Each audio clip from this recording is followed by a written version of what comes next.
नमस्कार। श्री सरस्वती माध्यमिक विद्यालय पाटण भारतीबेन रूपेश कुमार भाटिया धोरण 10 नो पाठ 4 भूली गया पछी आजे आपणे भणीशुं।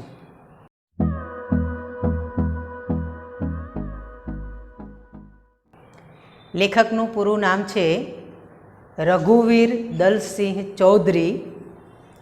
तेमनो जन्म 5/12/1938 बापूपुरा गाम जिल्लो गांधीनगर। तेमनुं उपनाम वैशाखी नंदन अने बीजू लोकायत सूरी तरीके पण तेओ गुजराती साहित्य में ओळखाय छे। तेमनी मातानुं नाम जीतीबेन। तेमनुं गुजराती साहित्यनी अंदर प्रदाननी वात करीए तो नवलकथा, वार्ता, नाटक, एकांकी, निबंध, विवेचन, रेखाचित्र अने प्रवास आ एमनुं नोंधपात्र प्रदान छे।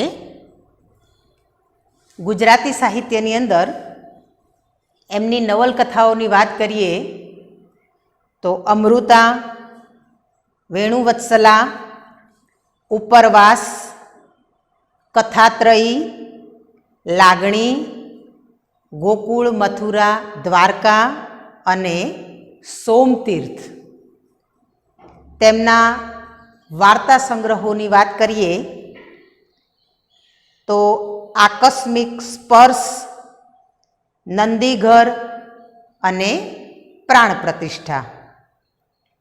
एकांकी अशोकवन, झूलता मीनारा, सिकंदर सानी, डीम लाइट अने त्रीजो पुरुष। रेखाचित्र सहसनी भव्यता अने तिलक।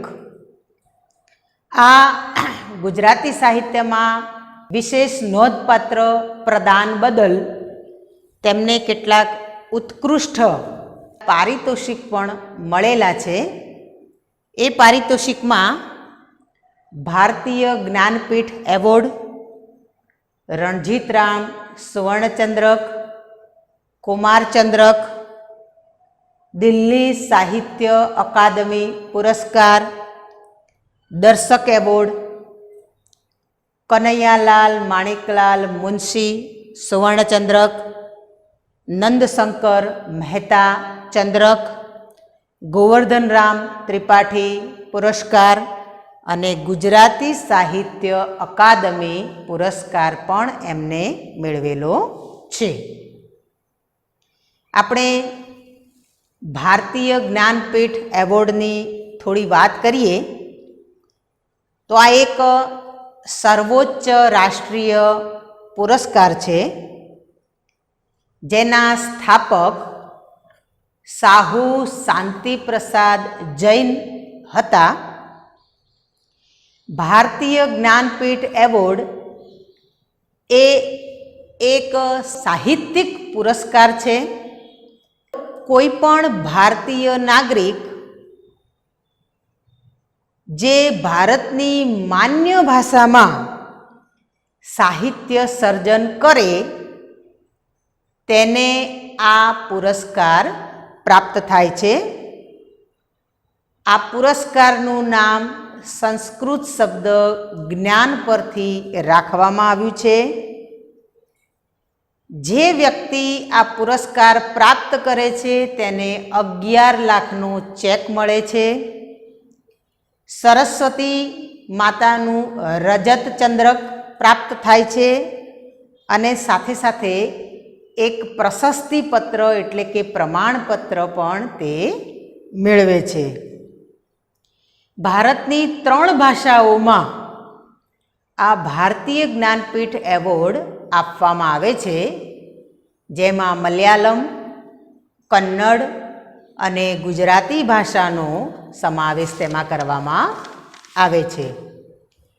अत्यार सुधीमां गुजरातीना 4 साहित्यकारोए આ ભારતીય જ્ઞાનપીઠ સર્વોચ્ચ રાષ્ટ્રીય પુરસ્કાર મેળવેલો છે. ઈસવીસન 1967માં ઉમાશંકર જોશીએ નિશિથ કાવ્ય સંગ્રહ બદલ આ એવોર્ડ પ્રાપ્ત કર્યો છે. ઈસવીસન 1985માં પન્નાલાલ પટેલે માનવીની ભવાઈ નવલકથા માટે આ એવોર્ડ મેળવેલો છે. સાથે સાથે 2001માં રાજેન્દ્ર શાહ, જેમણે ધ્વનિ કાવ્ય સંગ્રહ માટે આ એવોર્ડ પ્રાપ્ત થયો છે, અને ઈસવીસન 2015ની અંદર શ્રી રઘુવીર દલસિંહ ચૌધરીને અમૃતા નવલકથા માટે આ એવોર્ડ પ્રાપ્ત થયો છે. થોડી વાત કરી દઈએ એકાંકી અને નાટકની અંદર શું તફાવત છે, શું ફર્ક છે બંનેની અંદર. તો આ એકાંકી જે છે એ એક અંકનું નાટક હોય છે, એટલે તેનો ફલક એટલે કે વિસ્તાર નાનો હોય છે, જ્યારે નાટકનું ફલક બહુ જ મોટું હોય છે. એકાંકીમાં સાધનો ઓછા હોય છે, જ્યારે નાટકની અંદર ઘણા બધા સાધનોનો ઉપયોગ કરી અને નાટક બનાવવામાં આવે છે. એકાંકીમાં જીવનનું કોઈ એક ચિત્ર અથવા તો કોઈ એક અનુભવ, એક પરિસ્થિતિનું ચિત્ર તેની અંદર આપવામાં આવે છે. એક જ સ્થળ, એક જ વાતાવરણની અંદર આ એકાંકી ભજવવામાં આવે છે. તેના સંવાદો સરળ, ટૂંકા અને સચોટ હોય છે. આ એકાંકીના વિષયની વાત કરીએ તો સંબંધ, વિચ્છેદ અને ફરી સંબંધ બંધાવવાની ઘટના આ પાઠની અંદર આલેખવામાં આવી છે. એટલે કે જે પાઠનું શીર્ષક છે ભૂલી ગયા પછી, પહેલા સંબંધ બંધાયો, પછી ભૂલી ગયા, અને ભૂલી ગયા પછી ફરીથી સંબંધ બંધાયો, એવો એક વિષય લઈ અને લેખકે આ એકાંકીની રચના કરેલી છે. તેના પાત્રોની વાત કરીએ તો પિતા વિરાટ બાબુ, પુત્રી મનીષા દેસાઈ, નાની બહેન સલોની, નાનો ભાઈ આનંદ, અને પર્વતારોહણ શિબિરની અંદર આવેલું એક કનોજ નામનું એક પાત્ર પણ આ પાઠની અંદર છે. એટલે કે 6 પાત્રોને લઈ અને આ એકાંકી લેખકે લખી છે. થોડી એકાંકીની વાર્તા સ્વરૂપે થોડી વાત આપણે જાણી લઈએ તો પિતા વિરાટ બાબુ એ મનીષાની ક્ષમતા વિશે અજાણ હતા. મનીષા અને નરેન પ્રેમના પવિત્ર સંબંધથી બંધાયેલા હતા, પરંતુ આ બંને પાત્રો એટલે કે મનીષા અને નરેન લગ્ન સંબંધથી બંધાવી શક્યા નહીં. તેનું કારણ તેના પિતા વિરાટ હતા. લગ્ન સંબંધથી ન બંધાઈ શક્યા તો એ વિચ્છેદનું કારણ શું હતું? તો પિતા વિરાટ એ ફોરેસ્ટ ઓફિસર હતા, એટલે કે વનાધિકારી હતા, એટલે વનમાં રહેતા હતા. એક વખત વિરાટ બાબુ શિકાર કરવા માટે જાય છે, સાથે સાથે એમની પત્નીને પણ એ શિકાર કરવા માટે લઈ જાય છે. અચાનક સિંહની ત્રાડ સાંભળી તેમની પત્નીનું મૃત્યુ હૃદયના હુમલાથી થઈ જાય છે. એટલા માટે વિરાટ બાબુ મનીષા અને નરેનના લગ્ન ન થાય તેવું ઈચ્છે છે. મનીષાના સ્વભાવની વાત કરીએ તો મનીષાનો સ્વભાવ ખૂબ ડરપોક હતો. ગરોળીથી પણ તે ડરતી હતી. ખૂબ કોમળ હતી, સુકુમાર હતી. દીકરીના આ ડરપોક સ્વભાવને કારણે પિતા વિરાટ લગ્ન સંબંધની ના પાડે છે. કારણ કે નરેન પણ ફોરેસ્ટ ઓફિસર હતો, વનનો અધિકારી હતો. જો નરેન સાથે મનીષાના લગ્ન થાય તો મનીષાની માતાનું જેમ મૃત્યુ ડરના કારણે થયું તેમ મનીષાનું મૃત્યુ પણ કદાચ ડરના કારણે થઈ જશે. આ વાતથી વિરાટ બાબુને ડર લાગે છે અને એટલા માટે એ મનીષાના લગ્ન નરેન સાથે થવા દેતા નથી. પરંતુ સ્નેહ એ વીરડી છે જે સુકાતો નથી. સુકુમાર કોમળ એવી દીકરીનો સંબંધ લગ્નમાં ન પરિણમી શક્યો અને માટે નરેન અને મનીષા એકબીજાથી જુદા પડી જાય છે, એટલે કે સંબંધ વિચ્છેદ થઈ જાય છે. ત્યારબાદ 4.5 વર્ષ સુધીનો સમય થાય છે. નરેન અને મનીષા એકબીજાથી જુદા પડી ગયા. મનીષાને ખબર નથી નરેન ક્યાં છે અને નરેનને ખબર નથી મનીષા ક્યાં છે. મનીષા પર્વતારોહણના કેમ્પ કરતી અને આ કેમ્પ કરતાં કરતાં તે ખડતલ, મજબૂત અને હિંમતવાન બને છે. આબુની અંદર કેમ્પ કરતાં કરતાં એક વખત તેણે એક બહુ જ મોટું પરાક્રમ કરીને બતાવી દીધું. સૌને વિચારતા કરી મૂક્યા. મનીષાએ એક સુરતી કુટુંબને રીંછના હુમલામાંથી બચાવ્યું. ગરોળીથી ડરનાર મનીષાએ આજે એક પરિવારને રીંછના હુમલામાંથી બચાવ્યું. આ સમાચાર જ્યારે વિરાટ બાબુને મળે છે ત્યારે તે તરત જ મનીષાને અભિનંદન આપવા માટે આબુની અંદર આવી પહોંચે છે. શૌર્યવાન મનીષા માટે પિતાને ગૌરવ થાય છે. મનીષા આજે સુંદરીમાંથી શક્તિ બની છે. મનીષાએ સાબિત કરી દીધું કે કાયર પણ બહાદુર બની શકે છે. 4.5 વર્ષ પછી આજે ફરીથી મનીષા અને નરેન આબુની અંદર તેની નાની બહેન સલોની અને આનંદના પ્રયત્નથી બંને ફરીથી એકવાર મળે છે. ઘણા વર્ષો પછી પણ હજુ બંનેના હૃદયની અંદર સ્નેહ સંબંધ એવો ને એવો જળવાયેલો છે. મનીષાએ પણ લગ્ન ન કર્યા અને નરેને પણ આજે પણ લગ્ન કર્યા નથી. પુનઃ પ્રેમ સંબંધ સ્થાપિત થાય છે. સાચા પ્રેમમાંથી આજે શૌર્ય જાગ્યું છે. સ્ત્રીમાં ખૂબ જ શક્તિ છે. જો તેને તક મળે તો તે ઉચ્ચ સિદ્ધિના શિખરો પણ સર કરી શકે છે, જે આજે મનીષાએ કરીને બતાવી દીધું છે.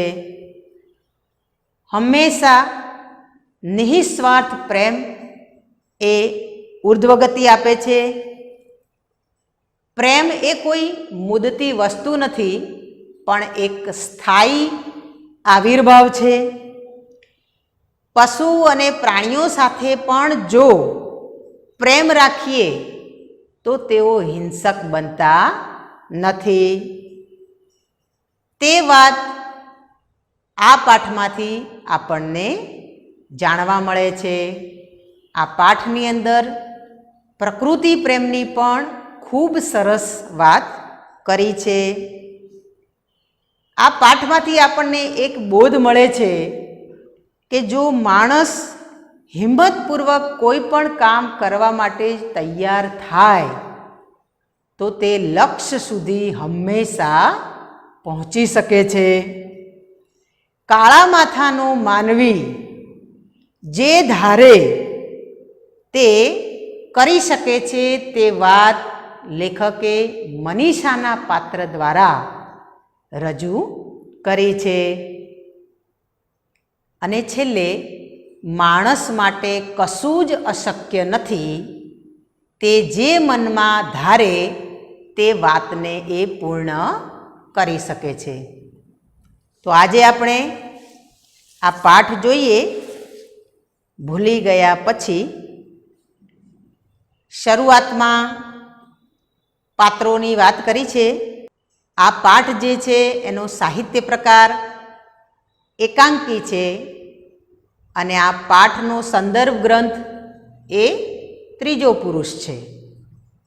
પાઠની અંદર શરૂઆતમાં પાત્રો આપેલા છે: સલોની, આનંદ, નરેન, મનીષા, કનોજ અને વિરાટ.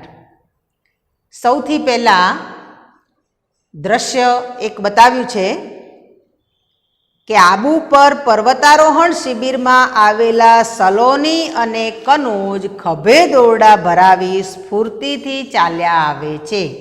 આ દ્રશ્ય છે. બાળપણના સ્નેહી નરેનને જોઈને મનીષા ભાષણ કરતી અટકી ગયેલી.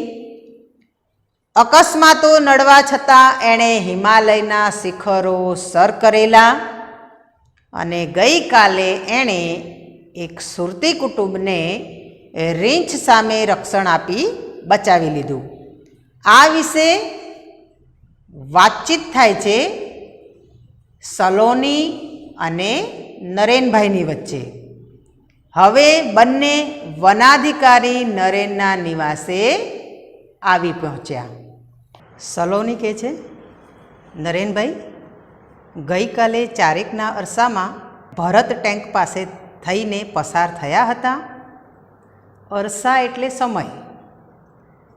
સલોની નરેનભાઈને કહે છે, કારણ કે નરેનભાઈ અને સલોની બંને વાતચીત કરે છે અને વાતચીત કરતાં કરતાં સલોની નરેનભાઈને કહે છે કે તમે કાલે 4 વાગે ભરત ટેન્ક નામનો વિસ્તાર છે ત્યાંથી પસાર થયા હતા. નરેનભાઈ જવાબ આપે છે, પુસ્તક વાંચતા વાંચતા બાજુ ઉપર મૂકી દેજે. હા, તમે લોકો એ વિસ્તારમાં હતા તો મને બોલાવ્યો કેમ નહીં? અહીં જંગલમાં કોઈ ઓળખીતો અવાજ કાને પડે એવું બનતું જ નથી. મને કોઈએ બોલાવેલો? એ કહે છે, હા, હું કાલે 4 વાગે ભરત ટેન્ક પાસેથી પસાર થયો હતો, પણ તમે મને બોલાવેલો? તમે મને કેમ બોલાવ્યો નહીં? અહીંયા જંગલમાં કોઈ ઓળખીતો અવાજ હોય નહીં, કોઈ સંબંધી હોય નહીં, કોઈ સગું પણ હોય નહીં. સલોની કહે છે, ના, તમને જોઈને કોઈક બોલતા અટકી ગયેલું. જે આગળ દ્રશ્યની અંદર આપ્યું છે કે મનીષા દેસાઈ ભાષણ કરતા અટકી ગયેલી. મનીષા દેસાઈ જેણે રીંછના હુમલામાંથી એક સુરતી કુટુંબને બચાવ્યું છે એ બદલ એ આજે એક ભાષણ આપી રહી છે. અને ભાષણ આપતા આપતા ત્યાંથી નરેન પસાર થાય છે. એટલે નરેનને જ્યારે 4.5 વર્ષ પછી પહેલીવાર એ જુએ છે અચાનક, ત્યારે એ બોલતા અટકી જાય છે. નરેન કહે છે, મારા જેવા સાદા માણસને આ તારી ગોપિત વાણી નહીં સમજાય. ગોપિત એટલે અસ્પષ્ટ, છુપી અથવા તો ગુપ્ત. નરેન સલોનીને કહે છે, તું મને સીધી વાત કર, મને આ રીતે તું ગોળ ગોળ વાત કરે છે, મને સમજાતું નથી. સલોની કહે છે, લો આ સમાચાર વાંચો, લો એમાં ફોટો છે અને સમાચાર તમારા માટે અજાણ્યા નથી. બધા પર્વતારોહકો જાણે છે દીદીએ રીંછના હુમલામાંથી પેલા સુરતી કુટુંબને બચાવ્યું નહોતું. સલોની નરેનના હાથની અંદર છાપું આપે છે, એમાં ફોટો આવેલો છે, સમાચાર પણ આવ્યા છે કે મનીષા દેસાઈ નામની છોકરીએ એક સુરતી કુટુંબને રીંછના હુમલામાંથી બચાવ્યું છે. આ વાત બધા જ પર્વતારોહકો જાણે છે, તો શું તમે નથી જાણતા આ સમાચારને? કનોજ કહે છે, અહીંના રીંછ વિશે તો નરેનભાઈ જાણતા જ હશે. અહીંના રીંછ કેવા હિંસક હોય, તેમ છતાં પણ મનીષા દેસાઈ નામની છોકરીએ એક કુટુંબને એમાંથી બચાવ્યું. આ કેટલા મોટા સમાચાર કહેવાય. નરેન કહે છે, હા, એ માનવભક્ષી નથી હોતા. માણસને જોઈને જનૂનથી પ્રતિકાર કરે છે. એમના હાથના પંજા આપણા મોં ઉપર વાગી ગયા તો ભારે જોખમ, અને આ સમાચાર મુજબ તો ભાગ્યે જ બચત. 8-10 વર્ષના 2 બાળકો સાથે નીકળનાર એ કુટુંબને ધન્ય છે. નરેન કહે છે, આવા જંગલના અજાણ્યા રસ્તા ઉપર આ કુટુંબ 8-10 વર્ષના નાના 2 બાળકો સાથે નીકળે છે, એ જ વાત મને તો નવાઈ લાગે છે. અને અહીંના રીંછ માનવભક્ષી નથી, એટલે કે માનવને મારતા નથી, માણસને મારી નથી નાખતા, પણ જ્યારે માણસને જુએ છે ત્યારે જનૂનથી એનો પ્રતિકાર કરે છે, એટલે કે સામનો કરે છે. અને એના હાથના પંજા જો મોં ઉપર વાગી જાય તો જોખમ થઈ જાય. તમારે એક ગુણમાં એક પ્રશ્ન આવે છે કે રીંછ માણસને જોઈને શું કરે છે? તો રીંછ માણસને જોઈને જનૂનથી પ્રતિકાર કરે છે. પ્રતિકાર કરવો એટલે સામનો કરવો. કનોજ કહે છે, કદાચ રસ્તો ભૂલ્યા હશે અથવા અમારી ટુકડીને દૂરથી જોઈને ટૂંકો રસ્તો લીધો હશે. 2 કારણ હોઈ શકે. આ કુટુંબ જંગલમાંથી નીકળ્યું, સુરતી કુટુંબ, એના 2 કારણ હોઈ શકે. ક્યાં તો એ ભૂલા પડ્યા હોય, અને ક્યાં તો ટૂંકો રસ્તો શોધવા ગયા હોય અને આ રીંછ સામે આવી ગયું હોય. સલોની કહે છે, એમને ખબર હતી કંઈક કોચ તરીકે સેવાઓ આપતા બહેન સુરતના છે મનીષા દેસાઈ.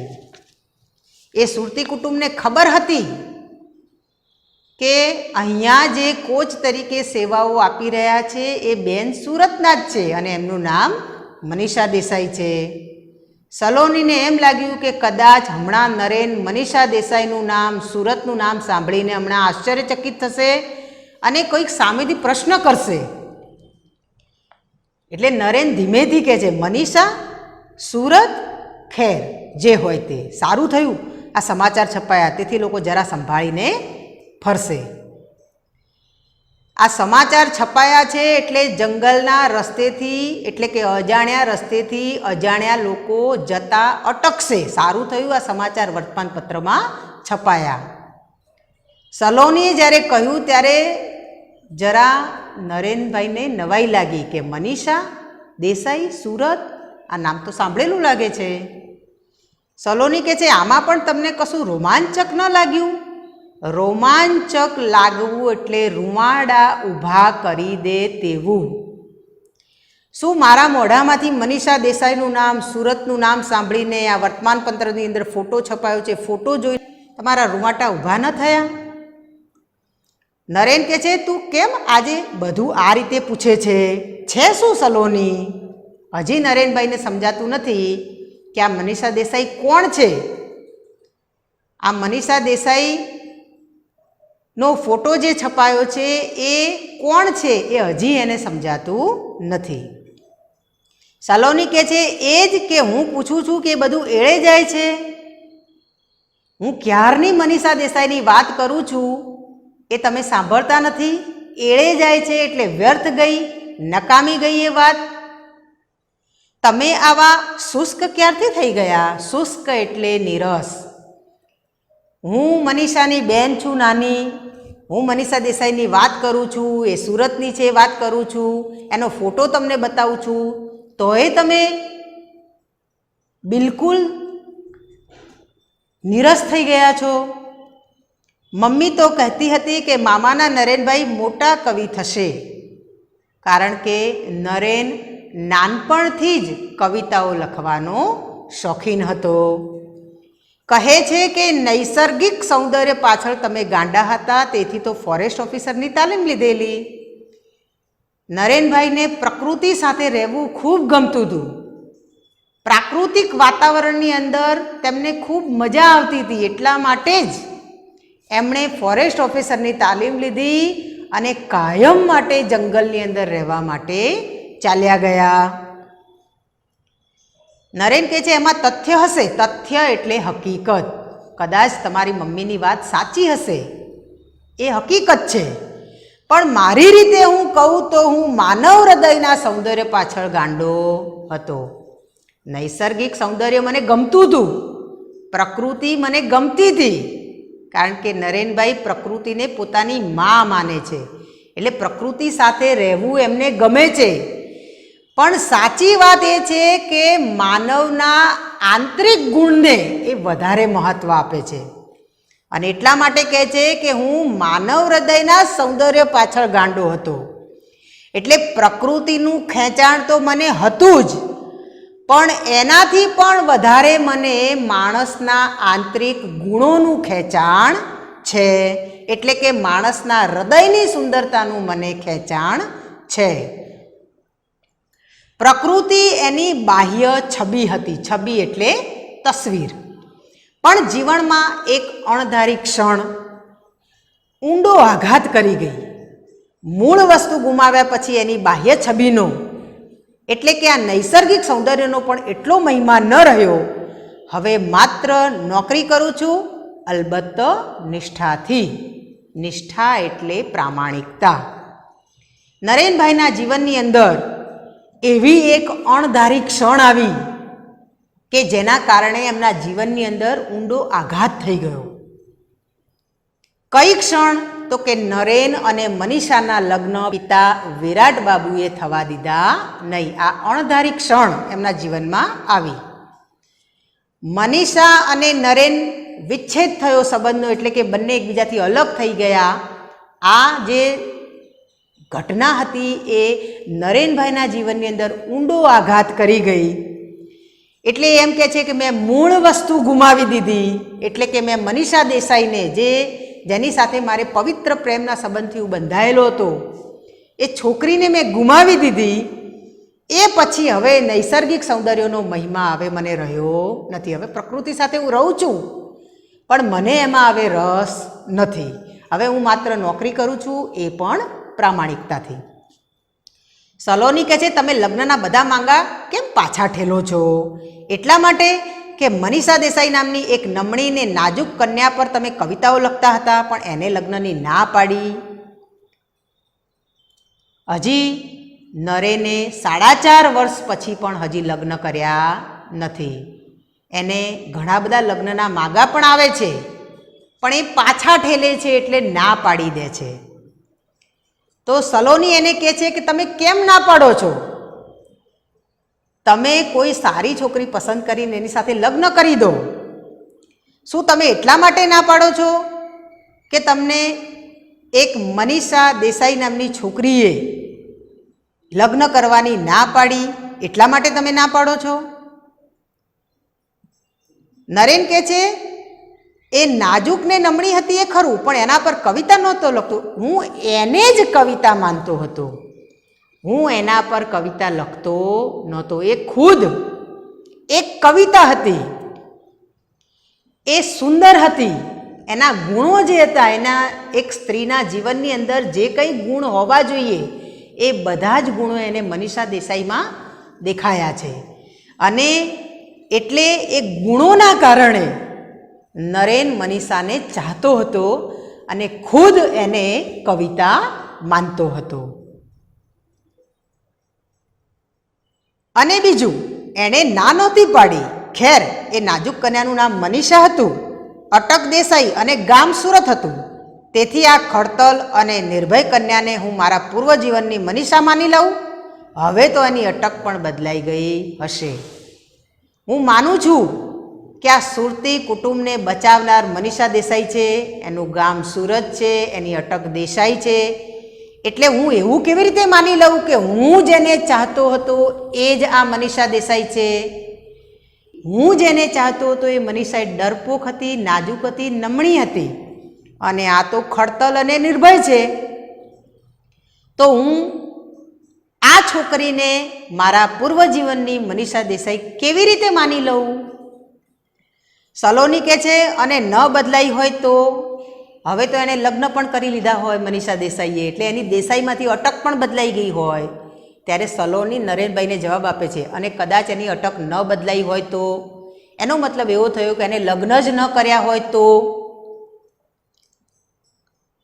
જે વ્યક્તિ નાજુક અને નમણી હોય એ ખડતલ અને નિર્ભય ન થઈ શકે? આ મુદ્દા પર તો અમને કુમારી મનીષા દેસાઈએ એક દિવસ ભાષણ આપેલું, જરા જુઓ, ફોટો ધ્યાનથી જુઓ. અને વર્તમાનપત્રમાં ફોટો આપે છે. અને નાજુક અને નમણી એક છોકરી પણ ખડતલ અને નિર્ભય બની શકે છે, આ વિષય ઉપર તો એને ભાષણ આપ્યું. અને આ ભાષણનો આ વર્તમાનપત્રની અંદર ફોટો પણ તમે જોઈ શકો છો. નરેન કહે છે આંખો તો એવી જ છે, પણ સૈનિક બાળા જેવો યુનિફોર્મ? ના ના સલોની, એ તો ન જ હોય. એટલે કે મારી મનીષા દેસાઈ તો આ ન જ હોય. એને સૈનિક બાળાનો ગણવેશ પહેરેલો છે. એટલે હું વિચારતો થઈ ગયો છું કે આ મારી મનીષા દેસાઈ ન હોઈ શકે. સલોની કહે છે તમે આ ફોટા સાથે તમારી કલ્પના મૂર્તિને સરખાવો છો કે મૂળ વસ્તુને, મનીષા દેસાઈને? સલોની વિશ્વાસ આપે છે કે આ એ જ મનીષા દેસાઈ છે ફોટામાં, જેને તમે ચાહતા હતા. એટલે કે તમે ચાહતા હતા એ મનીષા દેસાઈને આ ફોટા સાથે સરખાવો, મૂળ વસ્તુને, કલ્પના મૂર્તિને નહીં. નરેન કહે છે એ મનીષાનું આવું રૂપાંતર મારે અભિનંદન આપવા આવવું જોઈએ જો ખાતરી થાય કે. શું ખાતરી થાય? તો કે આ એ જ મનીષા દેસાઈ છે જેને હું 4.5 વર્ષ પહેલા ચાહતો હતો. સલોની કહે છે પ્રયત્ન કરી જોઈએ મનીષાબેનને ખ્યાલ ન આવે એ રીતે. હવે આપણે પ્રયત્ન કરીએ કે આ એ જ મનીષા દેસાઈ છે કે બીજી છે, પણ મનીષાને ખબર ન પડવી જોઈએ કે નરેનભાઈ પણ આબુની અંદર છે. કનોજ તું આનંદને અહીં મોકલશે, હું પછી એની સાથે કેમ્પ પર આવી જઈશ.